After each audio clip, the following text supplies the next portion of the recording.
should be showing up here, and actually, this one won't take too long, I think, because we're just on YouTube. So this one should be easy.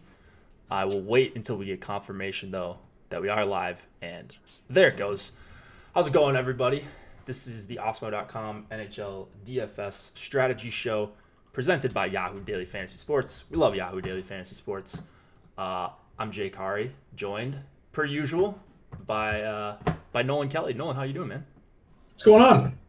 We had some sweats tonight, and we had some successes. So far, Team Osmo just killing it to start the season here.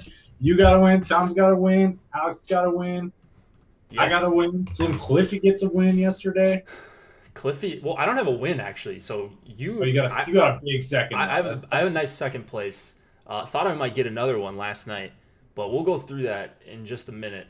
Looks like a bunch of people excited to play on this Friday. I need to be better about this, so I'm going to ask you guys for likes early because that does help us out. So if you could give us a like early, maybe our advice will be a little bit better. Our takes will be a little bit less bad than they usually are.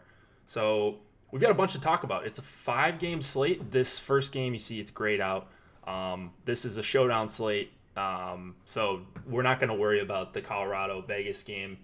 That'll be kicking off, or they'll be dropping the puck for that. Let's see, 6 Eastern, so a little under 2 hours.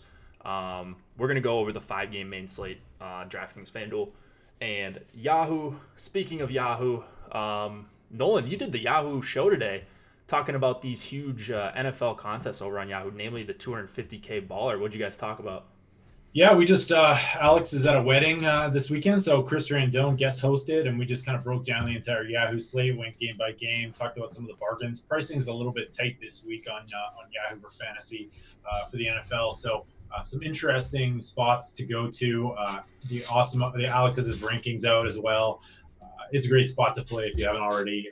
We have a huge tournament over there, $10 entry. And just a lot less sharp competition. So I feel like everyone should head over there. A lot less pros playing over there. So, check that video out if you want. Chris Randone knows his stuff. So it's good times. Yeah, always a good show. And especially good if you're just starting to dabble with playing over on Yahoo. I would suggest you make it.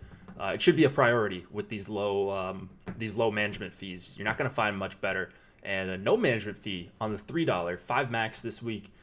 This is kind of my favorite tournament. Yeah, so $15 to max this out. 0.0% management fee, something I could get behind.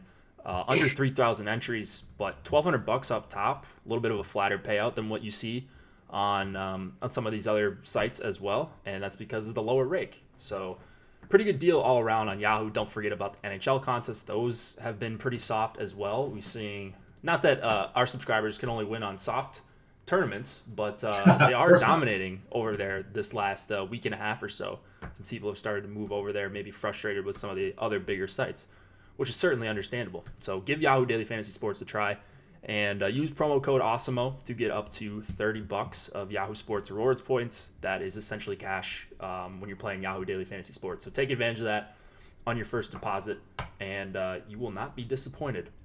Other stuff we've got free premium content today. So I pulled this up. I'm going to try to do this every single day, that we have free pieces of content that are usually premium. Top player probability for NBA, similar to the top stacks and that we have in various sports. We're working on that for NHL. That is in the works. We confirmed that yesterday. So this will be free. I'll post this link in chat. Top player probability, boom bust probability, same thing. And then NFL rankings. So take advantage of these new things, these free things that are usually premium. NFL rankings from Osmo himself. Those are derived from directly from his projections. And then, of course, we're going to mention this a number of times, and you can see it coming across the ticker. Promo code NHL Free Week is how you get a free week. Imagine that, of NHL Premium. So this only works on the NHL weekly or weekly express packages, but it is 100% free. You get 7 days of projections, ownership projections for DraftKings, rankings, depending on which package you sign up for. But I think it's a really good deal. And of course, Slack chat is included, and that's where We think a lot of the money is made with the late scratches and stuff like that. We're alerting the channel and making sure you guys are getting the line combinations correct. So pretty good deal. It is free. We almost never do this anymore, so take advantage because this is a very, very limited time offer for NHL only. All right, man. Let's go into lineup study. Unfortunately, how'd you end up last night? Terrible. Yeah. Had too much Calgary won. For some reason, just like I was high on San Jose too, and I don't know what happened. I didn't end up with any San Jose too in my 20 lineups. So just one of those days where you're like, you think you've got your maybe the lock comes a little too quickly and you're not quite prepared enough. So oh well, San Jose 2 was the nuts, and it was a pretty smart move, I think, to stay on the man to just keep LeBanc on there as well. So kudos to you for sticking with it and putting out some great combos last night. I love those lines. I think what do you have? Like you had New York Rangers 2 and San Jose 2. Is that your best one? Yeah. So once I factored in the ownership projections, I saw Rangers 2 was a little bit lower than what they should have been, in my opinion. Yeah. So I bumped them up a little bit, or they were bumped up. So that was kind of my best lineup. A few of my best lineups were Rangers 2. They didn't really have like any full line goals or anything close to that. No. But they did well. I think there were 3 goals total and maybe a couple assists after that. So it worked out if you played Rangers 2. Some familiar names at the top. Of course, Slewfoot draft charts came up way late. McDavid, doing McDavid things in the third period really crushed me. That last goal was a killer for me. Let's see, I saw a couple people. I saw Matt up there. He's a regular watcher, a viewer of the show. So I saw him up there for a while. I was chasing him down. I had the Giordano goal. I had the assist. Was knocking on the door of first place. And then a couple things knocked me out. And then the McDavid thing ultimately made me not even profit. So that was a tough one. For me, things did not break correctly. I can't even be mad, though. McDavid's just so good. Like, did you see some of the highlights of him last night? Just, dancing around. It's just ridiculous. I mean, he's just so ridiculous. Good. Yeah, I think the Oilers actually might be good. It's funny. Like, Ken Holland hasn't really done much. I think you're, like, looking at maybe some natural progression for some of these young defensemen. Nurse and Clefbaum have sort of solidified that D. And then just adding James Neal and just getting, like, a little bit of secondary scoring to help them out. You have less of a liability with Lucic there. Like I think they're actually legit this year. I wouldn't be surprised if they challenge for a playoff spot anyways. So that's saying a lot for the Oilers. Yeah. If you've got McDavid, I guess you've got a chance each and every game, especially when he's doing stuff like what he was last night.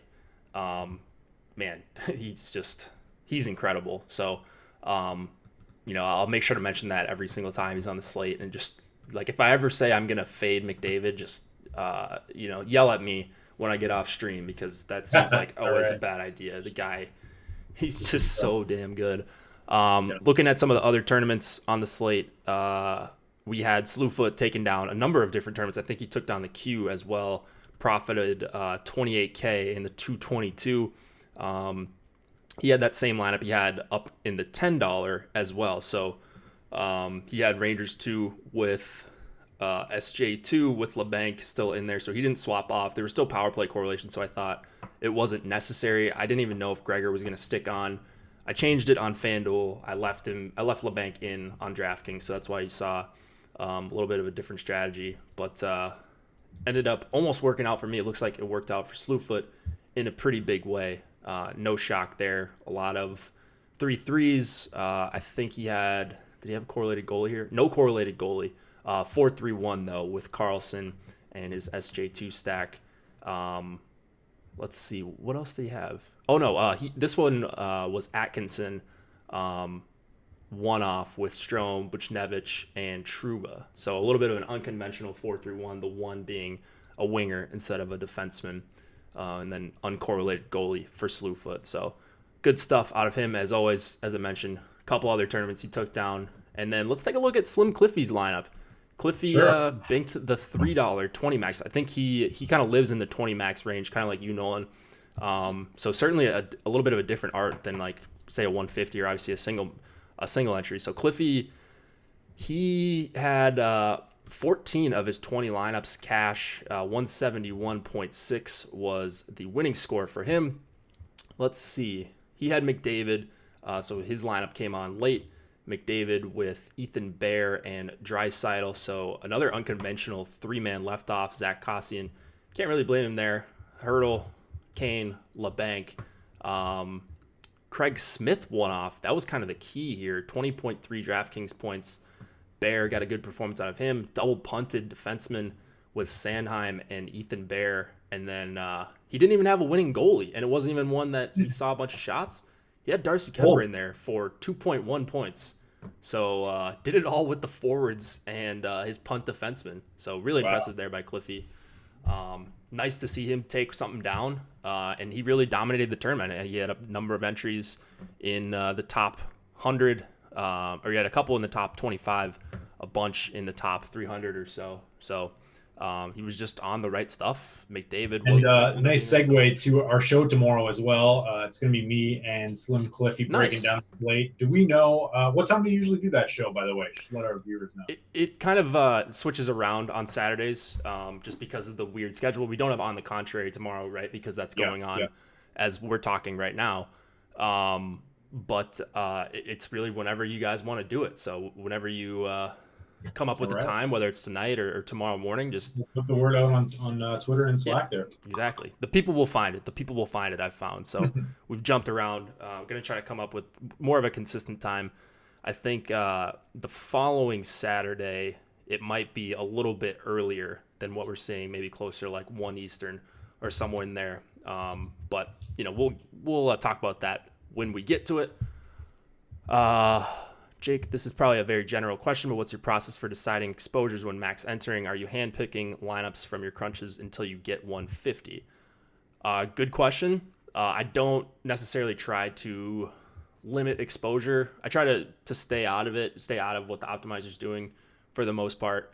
Oftentimes I'll make a little bit more than 150 lineups and kind of cut out the ones that I don't want with like your Dallas threes and something like that. Some of these bad lines or lines that I think might not stick together, but will come up in optimizers. Yeah, Dallas 4 almost was the nuts last night. Guryanov had 2 goals early. Didn't get the Hattie, but that Dallas breakout we were waiting for, man. 2 goals from Dallas 4. I hate Dallas so much. What a slate. I played a bunch of them. If you guys saw my exposures, just an embarrassing. Did you really? Oh yeah.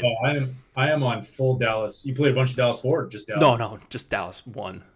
Okay. I am on full Dallas fade mode until further notice. So that is the smart decision. At this point, I'm like a season and a half into it. I'm there until they pay me back at least a little bit. I'm like 5 years into it. Like that, like Again in Bed had like an amazing year. I don't know if it was 3 years or what. I was just on them all the time, and now it's like, I don't know. It's been a long, long time since they were dominant. When I first started playing them, they were like the nuts. I remember them just being the nuts, Say and Ben, and I can't even remember who was with them, but whoever they had with them, it wasn't. I think it was before Radulov's time. For me, like it was just like total personal bias. Like I just didn't care if they were on the slate. I was just playing them. Like me too. Didn't matter if the matchup, the price, whatever. Just so biased towards them, but slowly working my way out of it. Yeah. You'll get there. Oh, they got new lines anyways. Guryanov's been moved up, by the way. So. Oh, God. He's probably like $2,500 tomorrow, right? He's on the 4th line. Jeez, man. All right, so what else? I mean, Slewfoot domination didn't really work out for myself. Thought it was going to for a while. Oh, Josh Harris, by the way. Got to mention him. Stud in the 222. He's a one-lineup warrior, as they call it. Was just about a block shot, I think, away from Chris Russell. Yeah, Chris Russell. He needed a third block shot to move into second place in this tournament, but he came on late with McDavid and Draisaitl. So while I was tilting, he was celebrating, but it was good to see him, get there late with the McDavid, Draisaitl, Chris Russell 3-man stack. So ooh, I like that. I think Chris Russell's viable with this shot block bonus now.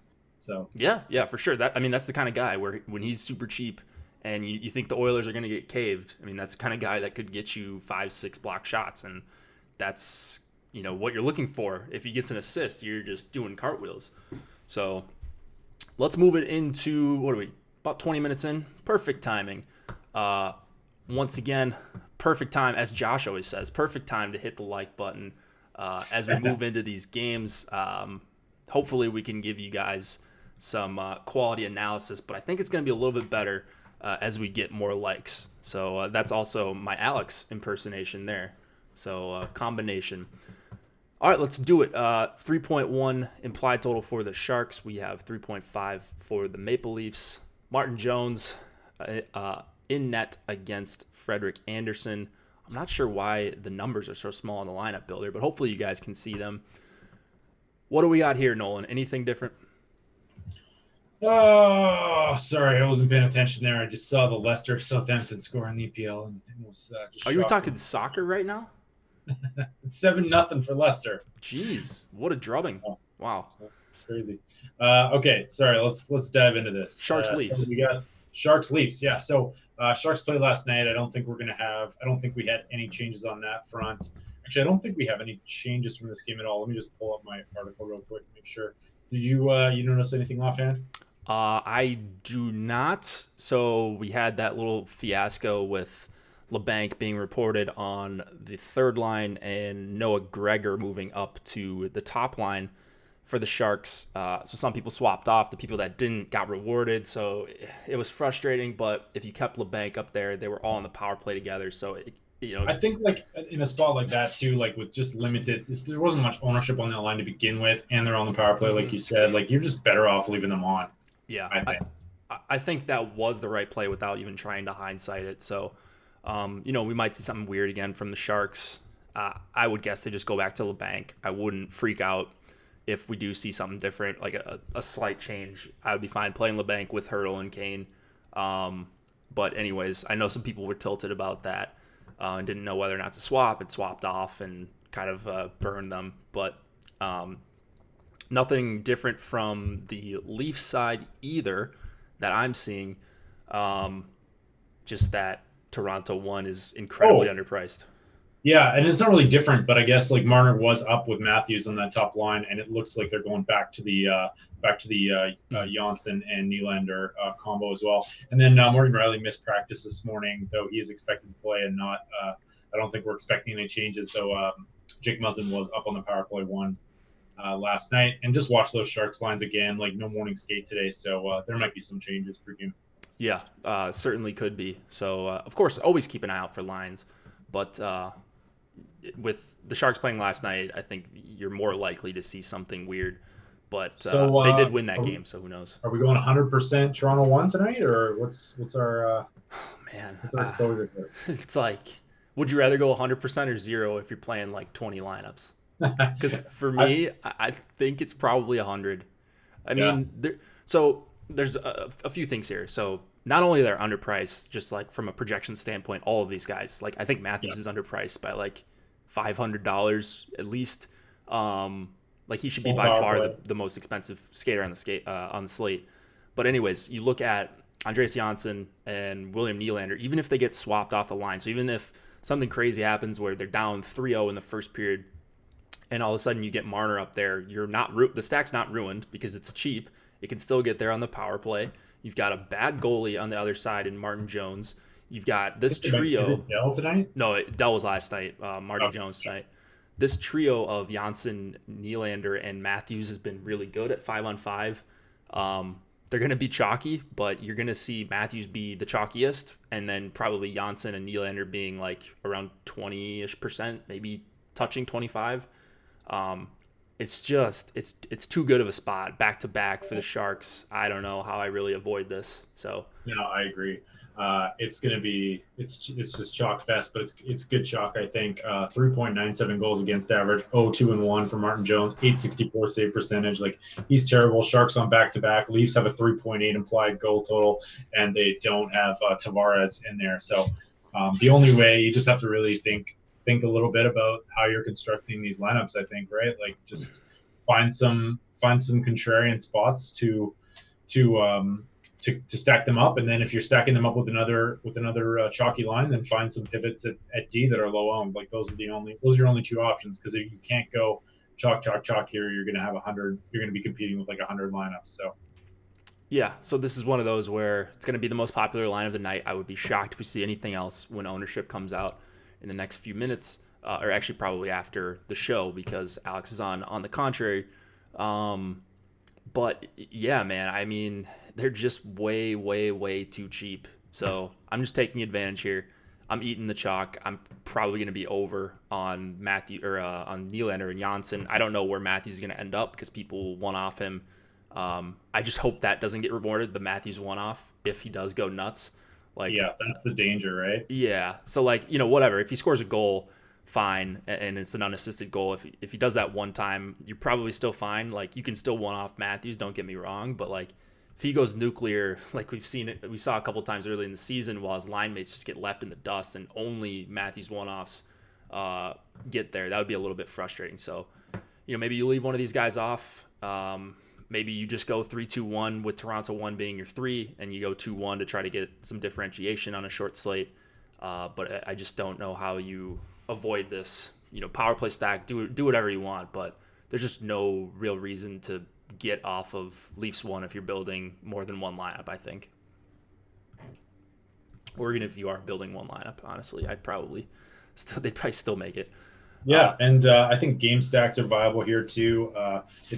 San Jose 1 is coming up quite a lot for me as well. I think if you're just using Fantasy Cruncher, this is just going to be a high total game. Should be pretty much a barn burner. So yeah, I don't know. I'm right there with you. I'm leaning towards actually going like really high and just trying to find some really low owned stacks to pair them with, along with a couple other chalkier ones as well. But I think we're on the same spot tonight.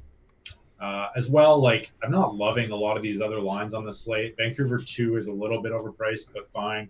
Washington 1 still. Washington 1, Detroit's broken up their line. So, and then you have like possibly some weird, kind of weird matchups with the Islanders and the Devils. So, I mean, you can always stack both of them with Toronto 1, but yeah. It just seems like the spot, so don't want to understate it. Like, hard to get away from Leafs.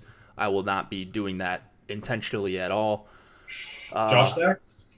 Yeah, you could do it. You could do a Josh stack. You can power play stack it. Like, you could go Matthews, Janssen, Nylander, Kerfoot, Marner with a defenseman, whether it be Muzzin, Barry, or Morgan Riley. If you can fit that in, I think you could probably even make that work. But yeah, stack it up in just a little bit of a different way. No need to get wild and go like a 3-man with 3 one-offs or anything like that, but just be aware of what you're doing. Be aware of the kind of popularity that line of construction is going to have.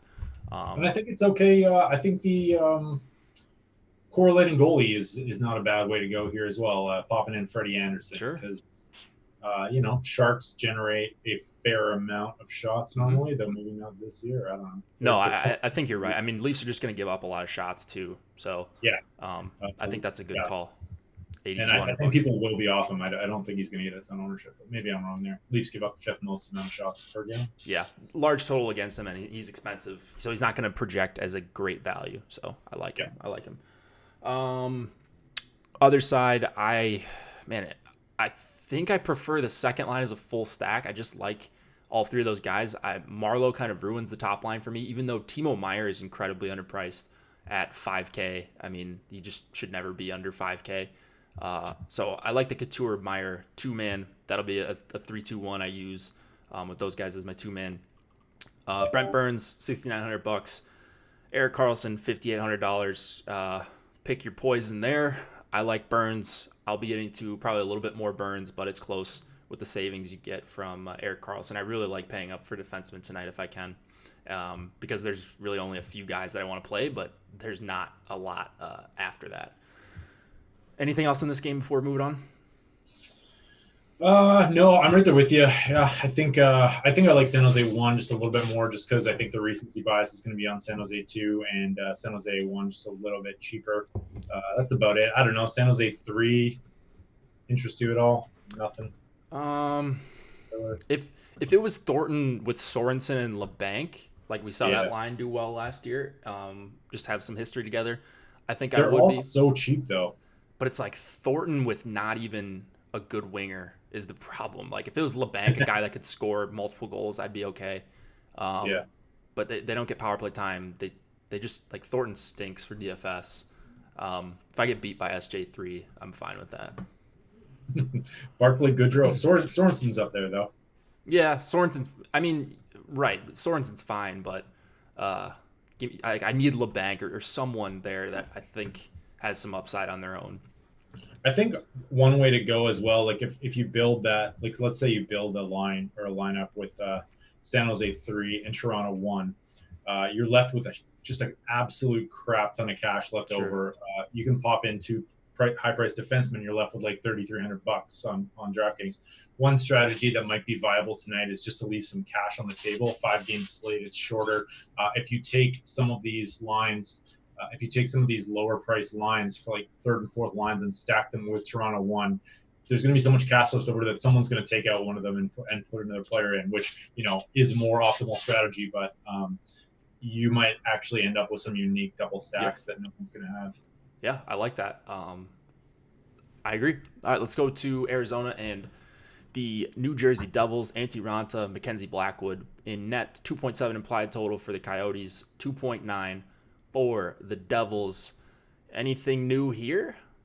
Yeah, so Hischier is back for the Devils. It looks like he is on the third line with Nikita Gusev and Pavel Zacha. Not a bad little filler stack right there, kind of like that third line as far as third lines go. New Jersey Devils, too, still the same. They led the team in ice time last game. They've been relied upon pretty heavily as a unit, and I kind of like that combo. And Sami Vatanen is still on the power play. I don't think there are any changes for the Arizona Coyotes. Just looking at some of these numbers here, man, Arizona 1's been really good. We got about 100-minute sample size on them so far, and they are, in terms of lines above 10 minutes on this slate, they have the second most high danger chances for as a unit. So I kind of like them. I've been down on them a little bit this year, but partly because they've been so highly owned all the time because they're such great bargains. So this isn't a bad spot for them. I don't think they're going to get a ton of ownership, but kind of like them. And then like Arizona 2, 3, 4, your guess is as good as mine. I don't know. Fire them up. Don't fire them up. Low totals here though. So yeah, for me, it's like I agree. You can go with Arizona 2 or 3, or I don't even know what their third or fourth line really is. Like I think you might have a clear pecking order with the step on line number 1, of course, but then after that, like you could, like either of those next 3 can be a second. 4 might as well be 2. Right? Exactly. Depending on the game, I think they're just going to go with whoever's playing well, which makes sense. But it's kind of frustrating for DFS. So for me, I think it is both frustrating and not frustrating because I think that sounds so stupid, but if you have a really favorite line that night, like what I've just been doing is pairing that favorite line with each one of the Arizona lines because I just think like every couple games one of these lines is good for 2 goals, So I actually kind of like this situation. They're always cheap. They're great filler stacks, and they just seem to like randomly go off as units. So. I mean, yeah, that's not a bad strategy if you're trying to get there with brute force. Anyone hear the rumor that the Oilers might try to get Hall? Now that is ironic. Where did you hear that? Unreal. I've heard that as a joke on Twitter. Is there some truth to that? Maybe. Could you imagine Hall playing with McDavid for like the last 4 years? Yeah. Can you imagine if they just hadn't completely screwed up their franchise? They'd already have a cup now. Oh, for sure, dude. Oh God! Now they're stuck with Mikko Koskinen for the next 3 years. It's just like hockey men, man. Hockey men are so much dumber than we think they are. It's like they don't have computers, or like It's like when you watch or like Bobrovsky right now, like on a $7 million 7-year deal, $70 million. Like what? Like you like a monkey could do a better job than Dale Talon as GM. It's just embarrassing. Real bad. So Arizona 1, I agree with the call. That's one of my favorites tonight. Like you mentioned, playing really well at 5-on-5. I hope they're lower owned than maybe like one or both of the San Jose lines. They're up there as my favorite filler stack, and maybe not even priced like a filler stack. I mean, they're over 15K. So they're a little bit priced up for the matchup, but I really love it. Again, 5-on-5, good spot. Power play, great spot. Devils have been terrible on the penalty kill.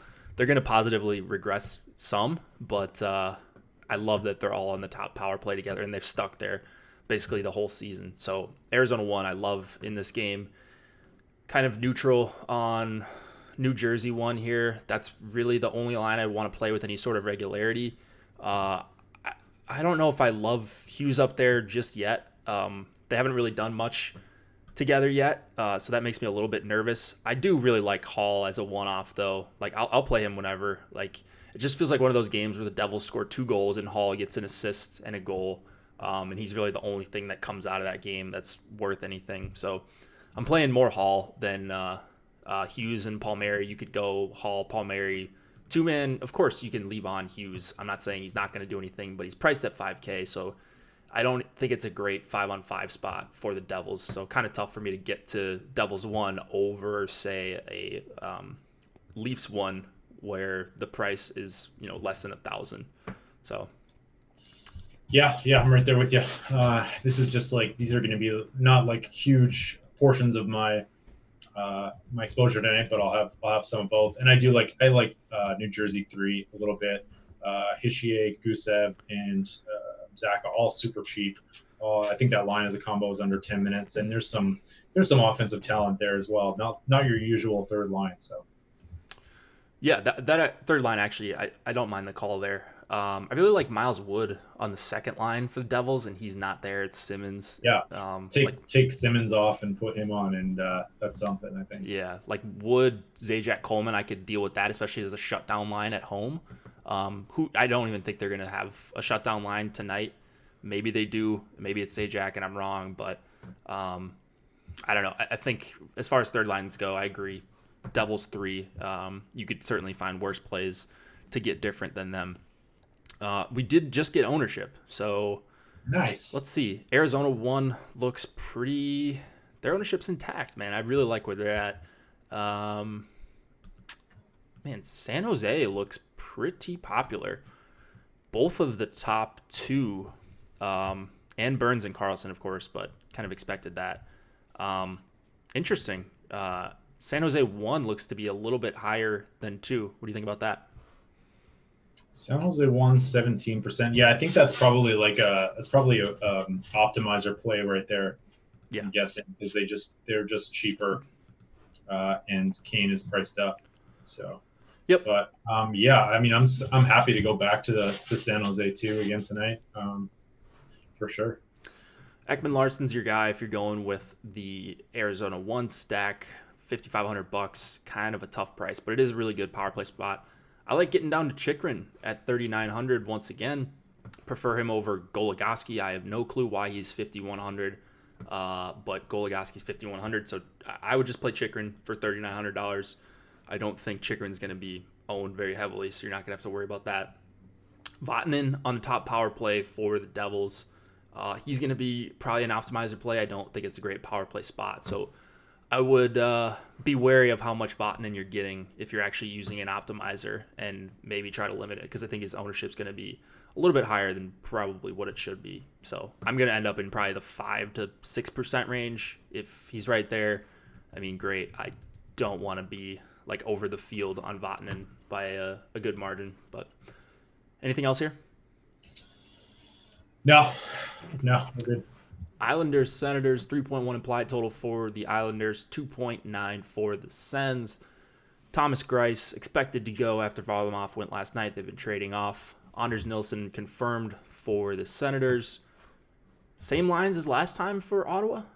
Yeah, I think I saw the beat writer say everything was the same. So it's looking that way. And then I think everything the same for the Islanders as well, though we will probably not find out until pregame skate as well, because they played last night, right? Not lose my mind. The Islanders, yeah, they played last night. Yeah, so nothing to report here unless somebody saw something that I didn't.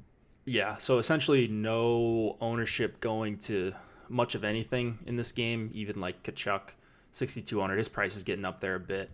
Nemestikov, I mean, no one really over 10% anywhere here. So once again, my favorite play is probably Pulak. He's up to 5,400 though. I get it if you want to go somewhere else in that price range, but I do like him here at 5,400. Maybe he picks up some more blocks. I think Ottawa's going to be able to generate shot attempts and such against the Islanders on the road back-to-back. You could play Tays for 4,600. Full stacks are tough here. Ottawa has a propensity to switch up their lines. I like that Beauvillier is on the second line. I don't love that he's 5K and Brock Nelson's 6,400. I don't understand that pricing even against Ottawa. Is it just me, or is it like DraftKings been a little bit more aggressive to start the season, pricing up good matchups and pricing down They bad are. matchups? Yeah, I think they are, and rightfully so. Make people make some decisions, right? Except for Toronto today. I don't know what they did there. If they just just all right, let's put Nylander at 4,700 or whatever he's at. It makes no sense. Good So point. Good point. I think my favorite full stack on Ottawa is probably the second line: Tierney, Nemestikov, Ryan. They just all grade out as really good values. I'm glad to see they're not expected to be thrown in a bunch of optimizers tonight because right now I think we have them like under 7% ownership. I can deal with that in a 5-game slate. I don't even think you need the savings like if you're going to a Toronto one, so it makes sense that they wouldn't be that popular. There's no Colorado one on this slate tonight. There's no Boston one where you have to pay 21 or 22K for a line. So I still like getting to them because you can get Burns. You can get whichever line in you want after that.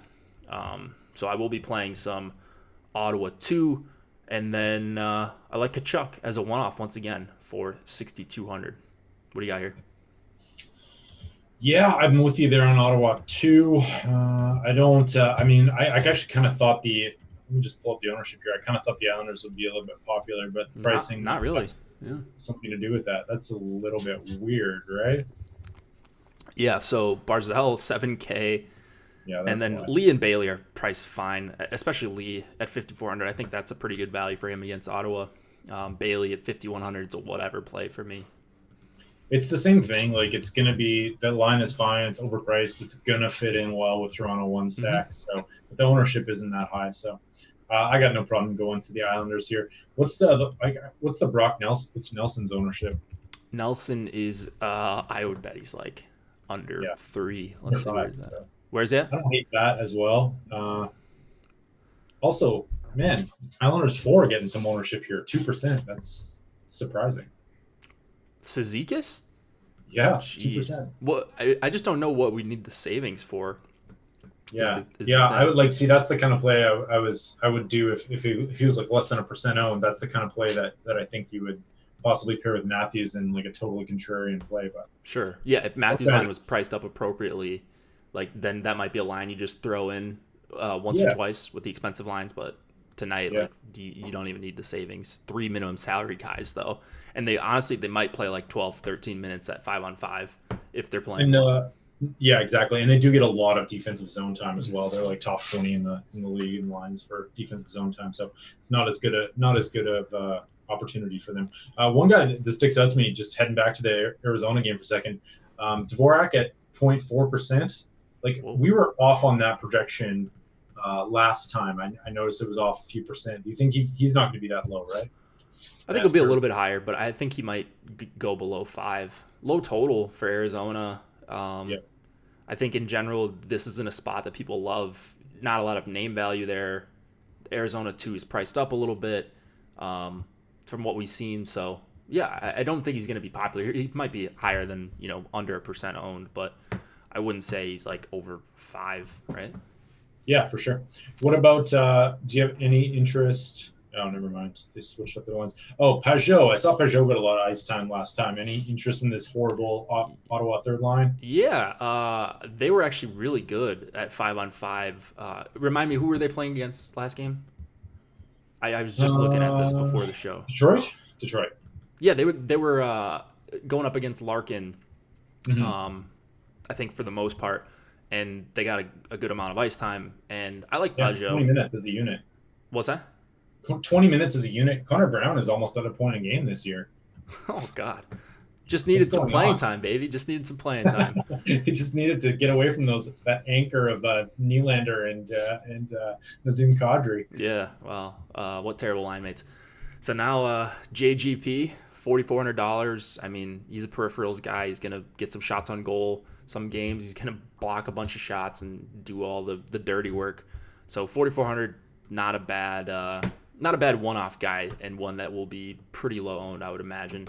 Yeah, that's a really low owned line. Nick Paul as well, average about a point a game in the AHL. He's like 24, 25 years old, but not like a plugger by any stretch of the imagination. Nice. And could easily get you a point. Defenseman here: Shabbat, Zaitsev, Brandstrom, anyone besides Polak and Tays for Islanders? No. Fair enough. Shabbat's coming up a lot for me, so Yeah, I'm gonna get a bunch of Shabbat too. What's the ownership there on Shabbat? He's priced up. Wow, he's at mid-teens. Yikes, didn't expect that. But he's less than Burns, he's less than Carlson, he's less than Tyson Barrie. Gonna be less than Morgan Riley. So, he's like the fifth or sixth highest owned defenseman. I think that's about right. Yeah. Let's go to Sabres and Red Wings. 3 implied total for the Sabres, 3.1 for the Red Wings. Linus Ullmark going for Buffalo. Jimmy Howard for Detroit. What do we got here? Jeff Blashill, absolute donkey. This guy. So Detroit's got some new lines. Darren Helm is up on the top line. We saw that earlier this year. Larkin and Bertuzzi. I kind of like the second line too, maybe, although I'm not sure about Filppula anymore. Valtteri Filppula with Athanasio and Mantha. And then on the third line, it looks like Abdelkader, Engel, and Denning are out. So we got Franz Nielsen with Svechnikov and Rose, and Delarose with Giovanni Smith and Christopher Ian. And then on the power play, Mike Green has taken over. It's Hronek and Green on the top unit. Cholowski is back down on the third pairing. Alex Biega steps in for Danny DeKeyser. And on the other side of things, I got a possible sneaky Buffalo call. I hope Seth's watching. Connor Sheary. Oh, no, sorry. Jimmy Vesey left last game. He's not expected to play. Looks like Daily Faceoff is actually updated now, but I would guess Evan Rodriguez goes in on that fourth line with Middlestat and Sheary, and then as well Scandella out. They called up someone from the NHL, I can't remember his name, but John Gilmore probably draws in as well. Buffalo 4 getting almost no ownership tonight. So I don't think that's actually their fourth line. They're just listed that way. So you don't think like no, Middlestat's like Middlestat was like their second line center last. Like he was playing with Skinner. Oh, I see what you're saying. You know what I mean? Like that. Yeah. That is like listed as their fourth line, but I think that's really their third. So yeah, absolutely. And like the Larson Girgensons Okposo line is used as more of a defensive combination, more defensive zones. I think they led the league last year as well. So that's like really this Middlestats line, like more of a third line. Yeah. So not a bad call there. You get second power play time for Sheary and Middlestat. Gilmore is a guy I like, but he's min salary. I think you can take a couple stabs there if you want. Kind of a high. He's a guy that shoots a bunch per minute. The problem is, are the minutes really going to be there playing with Yoki Aru? Probably not tonight, but if one of these defensemen for Buffalo goes down in the future, that would be a guy I would look at when he's close to min salary. I don't love any of the Buffalo defensemen. I will say though about this Buffalo one line, so they disappointed in a big way last night, right? They were really good at 5-on-5 though, so kind of bad results. I think I don't know. I think they've been a bunch better at 5-on-5, and they're priced way up above Toronto. One, they're not going to project probably as well, even on a raw point basis, and that's going to scare some people off. So I like spending up for Buffalo 1. I want to see where they're at in ownership. Eichel up there a bit. Where are Reinhardt 10%, and then Olofsson? Let's see. Olofsson under 10. I like Buffalo 1 a lot, and especially after seeing that ownership. They're going to be a line that I'm well overweight on. Good power play spot. They've been cooking on the power play. They're starting to play better at 5-on-5. I don't think there's a bad matchup now that they took Mantha off that top line. I don't think the Larkin, Bertuzzi, Helm trio is going to be very good defensively. Athanasio is not very good defensively. Although with Mantha, maybe that makes him a little bit better. I'm not exactly sure. And then I'm not worried about the Nielsen line. So I really, really like Buffalo 1 tonight. I'm going right back to them after they crushed me last night. I will die on this hill again. Yeah, fair. I think it's a good spot. Detroit has not been great defensively. If you want to go overweight on this line instead of the Matthews line, that's not a bad option, I think. What's the ownership like here? So Olofsson under 10. That's really all you need to know. I kind of like Olofsson over Reinhardt. So, or is it Reinhardt? Is it Reinhardt? Reinhardt. Yeah, I like Olofsson over Reinhardt. So, yeah, that's it's not bad, man. I like that ownership there for sure. So Eichel 16 and then Olsen at 10. You're pretty much getting. I mean, it's more expensive, but you're getting huge ownership discounts. So Yeah, for sure. What's up, Pet? You playing some pucks tonight? You got to play. Oh no, it's NBA tonight. Big NBA slate. So you're probably just dropping in to say hi. So what's up? Anything on the Detroit side you like? Athanasiu, yeah, Mantha. I'll play these top two lines for sure. And then like I think as well with Helm and with Filppula, if you're 3-2-1 stacking tonight, it's maybe not a bad option to go. Like I just ran a crunch right now for some 3-2-1 stacks and got a lot of Athanasiu and Math and Mantha in with some Toronto one. So I don't mind double doing the 3-2-1 with those or just full stacking them, but I got no problem with the Detroit one too. Yeah, I like the 3-2-1. Leaving Helm off, Larkin Bertuzzi, 2-man. Playing Filppula as a center for 3,200 if he's really going to play the whole game with Athanasiu and Mantha is not a bad idea. I worry about full stacking Detroit because they just could go back to Larkin, Bertuzzi, and Mantha, and that could easily be the nuts. Like you could see them have a bad first period, be down 2-0, and then you put back the three big guys and they go off in the second and third periods against Buffalo. I think they're that kind of good when they're together. So I don't even think playing Larkin, Bertuzzi, and Mantha is out of the question. If you were playing a bunch of lineups, it's something I'm going to consider running out like 5-10 lineups with just that combo and hope they get put back together. And that would be a good pivot off of the Matthews line, and no one's going to have that combo, I think, tonight. So I would be okay with that. Mike Green listed on the top power play, although it looks pretty split up. Athanasiu and Mantha on the second unit. But I think we like Mike Green again. Yeah. Yeah, I like Mike Green. Yeah, I got no problem with him. He's played pretty well this season. I think people have caught on a little bit, like he was just going totally overlooked before, but getting some shots, blocking some shots, getting 20 minutes a game. He's getting priced up a little bit, so I'm not in love with him tonight, but I think he's viable. Larkin for cash, Scott asks. I think so. Sure. Yeah, I think that's perfectly fine. I have cheat sheets out on the site if you want to get some more cash plays. Another shameless plug. All you got to do is go on osmo.com, click on the NHL tab. These are free, so check these out every day. Well, really, Monday through Saturday. Take Sunday off. Got NFL stuff to do, of course. But I'll post this link in chat if you want to see some cash viable plays, I think, that are pretty good tonight. There's a link for that. Check them out. And let's go back to the games here. Anything else? Jimmy Howard at all in this one? He's super cheap. Who's that? Jimmy Howard in this one at all? Super cheap. 74. Not a bad play. It's just like you're playing a Detroit goalie, which stinks because they stink, especially with these lines. Let's take a quick look at goalie ownership tonight. Yeah, let's. We always fail to talk about goalies. That's my fault. So, do you have any that stick out to you? Coming in at only 8%. I kind of like that. I like that. Nilsson, wow. What is he? Anders Nilsson, 27%. Oh, God, we got to play some Islanders. How is that a thing? Well, because he's going to see volume. So, like, he's 7K and going to see volume. So, not only is he going to see volume, are they favored? Or it's basically a pick 'em, It's essentially a coin flip game. Man, I was not expecting that. Win equity's there. I mean, 7K. Yeah. No, like I don't hate the play at all. I just was like, I'm just surprised by the ownership.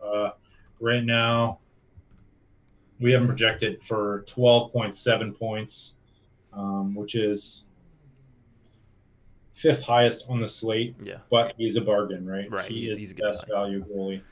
Yep. He was the guy I got as my most popular goalie. Although we have Jimmy Howard projected ahead of him, so $400 more. Oh, because he's a favorite. That's why win equity a little bit higher. Just started NHL DFS. Mr. Educational says, can someone explain the 3-2-1 stack? 3-2-1 would be 3 players from a line, so an entire line. Let's say you like Buffalo 1, you would go Buffalo 1, click all their players. Let's say you like Detroit 2, you like Athanasiu and Filppula. That's your 2-man. So you got 3 from one line, 2 from another, and now you like a one-off. Let's say you want Austin Matthews. There you go. The chalkiest lineup of all time right here. That would be your one. So your one-off. when we say 3-3 or 3-2-1, we're almost always referring to forward stacks. Defensemen would be included in like a 4-3-1, or like a 5-3-1 with a goalie or something like that. But yeah, if you ever got any questions, feel free to drop them in chat. We'll try to address them because we, throw around these terms. I do it a lot, and I just assume everyone's seen the show. But on that theme, I got a good one-off here. I think Jeff Skinner not getting ownership. Yeah, yeah, man. Talk about an anti-optimizer play. $6,800. If you're doing some sort of power play stack for Buffalo, might be a pretty smart guy to pop in there instead of, let's say you don't like Reinhart or Olafsson. Pretty good spot. All right. Last game. Yep. Let's do Caps, Canucks, 3 implied total for both teams. Ilya Samsonov, Jacob Markstrom, expected to go for Vancouver. Keep an eye out for this one. I don't know off the top of my head if Vancouver has a back-to-back tomorrow. So they do. So it could be the backup. This is one you're going to want to check back in at 9:30 Eastern time to make sure you get the correct goalie in there. But we've got Markstrom in for now. You can always swap down if need be. Any line changes here? So no Canucks game tomorrow night. Sorry, I was wrong about that. Okay. There just one small change. Tanner Pearson down on the third line. Michael Furland up on the top line for Vancouver. We won't know anything. I'm not guessing there'll be any changes to the Capitals they played last night, but looks to be pretty much the same. You know how I said the Caps had been pretty good defensively to start out the season? Yeah. They've been really awful 2 out of the last 3 games, and especially the Backstrom, Ovechkin, Oshie line. And they haven't really gotten crushed for it until last night, but maybe some people missed out on McDavid. It was late. Maybe the East Coasters went to bed. They got wrecked last night. And then 3 games ago as well. So for me, it's like, all right, does Vancouver have a line that, can replicate that kind of 5-on-5, events and on the back-to-back? And I'm just licking my chops playing Pettersson, Miller, and Besser. So this is a line I've been on the wrong side of a couple times this season. Been heavy on them, and they've dudded, gone on to win on them. And great at 5-on-5, but there's so much talent there. I think they're going to generate a ton tonight if they get matched up against any of the top 3 lines. Washington 3 has been awful. Eller, Verana, and Hathaway. I think you can attack. They've been awful defensively, but really good offensively, though. Yep, super high event, but I don't know. I think they have the advantage. So I really, really love Vancouver 2. I don't mind Washington 1, but it's just so expensive. If I'm paying up for a line, I think I'm going to just get a lot of Buffalo 1 and call it good there.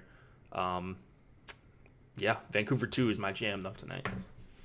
I like that call, man. They're priced up a little bit. I think that's going to keep the ownership down a little bit, probably in the low teens, I'm guessing. But what's GT Miller at? He'll be the lowest owned of the bunch just because of he's up to 6,000 or under something. 10. Yeah. Under 10.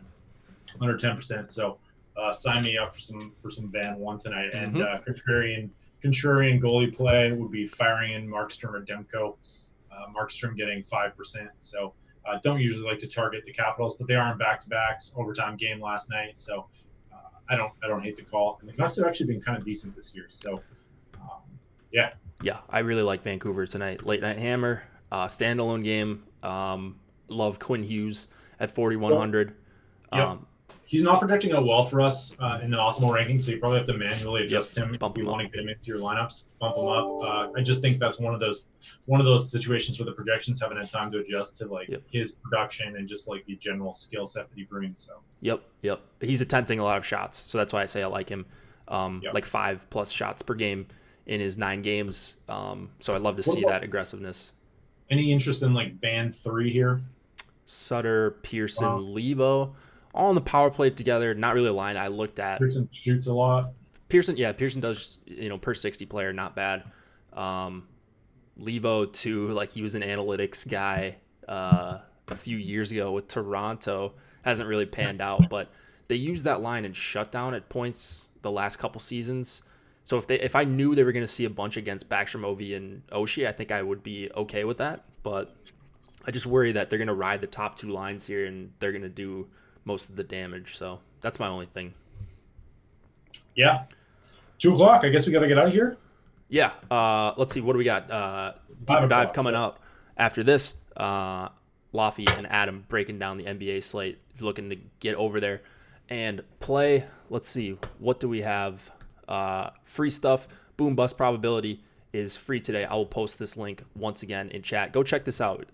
You're going to want to check out the stuff that we make free once in a while because that stuff's usually premium. So take advantage when it's free. And of course, sign up. NHL free week is the way you get a free week of NHL premium, either the weekly package or the weekly express package. Use that. That is a very, very limited time offer. So not going to give away the date, but just take advantage of that. Get in Slack. Use our projections. Use the DraftKings ownership projections. I think you guys are really going to like it. So no excuses now. If you say you can't afford a membership, now you got a week free. Right, Nolan? What do you got coming up for the weekend? So tomorrow will be Slim Cliffy and I. OTC is actually on right now. Alex is at a wedding. He's been lazy and taking a day off. So lazy. Yeah. Decided to let him out of his unlock his chains and from his desk and let him away for a week. He's gone. But Cliffy and I will be back tomorrow. OTC is just there. We have Josh Hermsmeyer, the founder of the air yards regression model, and established around. He was just on the show. I think they probably just wrapped up now. Great guest. So. Come on by. Stop on by and check it out. Lots of NBA stuff too. Got any questions? Feel free to hit us up in Slack. Hit me up on Twitter if you got questions about tonight's slate or the ownership projections or anything in the package. But use that promo code NHL Free Week to just check it out for yourself. Good luck tonight, guys. I'll see you back Monday. Nolan and Cliffy back tomorrow.